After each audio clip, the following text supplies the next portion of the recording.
ప్రధానమంత్రి నరేంద్ర మోదీ మే 2న అమరావతికి తీసుకురానున్నారు. ఈసారి ఆయన రాజధాని అభివృద్ధి పనుల పునఃప్రారంభోత్సవానికి హాజరు కానున్నారు. ఇప్పటికే ఆయన టూర్ షెడ్యూల్ ఖరారైంది. భారీ ఏర్పాట్లు జోరుగా సాగుతున్నాయి. అయితే ఈసారి మోదీ ఏం తీసుకొస్తున్నారన్నది హాట్ టాపిక్. 2017లో మోదీనే అమరావతికి పునాది వేశారు. అప్పట్లో పవిత్ర క్షేత్రాల మట్టి, నదుల నీటిని తీసుకువచ్చి రాజధాని స్థాపనకు ఊహించని ఊపు తెచ్చారు. కానీ ఆ అద్భుత ఆత్మీయతతో పాటు కేంద్రం నుంచి ఆర్థిక సహాయం మాత్రం ప్రకటించలేదు. అప్పట్లో టీడీపీ ఎన్డీఏ భాగస్వామిగా ఉన్న అమరావతికి పెద్దగా కేంద్ర బడ్జెట్ మద్దతు రాలేదు. ఇప్పుడు రాజకీయ పరిస్థితులు మారాయి. 2024 ఎన్నికల తర్వాత బీజేపీకి స్పష్టమైన మెజారిటీ లేనందున టీడీపీ, జేడీయూ లాంటి మిత్రపక్షాల మద్దతు అవసరం అయ్యింది. ఈ నేపథ్యంలో కేంద్రం ఇప్పుడు ఆంధ్రప్రదేశ్ అవసరాలను అత్యంత ప్రాధాన్యతతో చూస్తోంది. మోదీ బాబు కాంబోతో అమరావతికి కొత్త ఊపు. వరల్డ్ బ్యాంక్, హెచ్యూడీ సిఓ నుంచి గ్యారంటీడ్ రుణాల ద్వారా రాజధాని అభివృద్ధికి నిధులు సమకూరుతున్నాయి. Railway line, outer ring road, national highway connectivity వంటి బాబు గారి ప్రతిపాదనలన్నిటికీ కేంద్రం ఆమోదం తెలిపింది. ఇప్పుడు ప్రజల్లో నమ్మకం.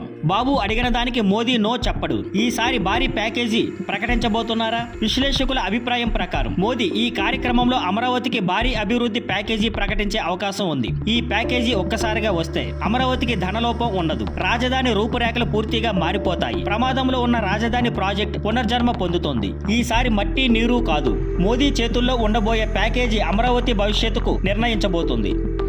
Thank you for watching. Please like, share and subscribe.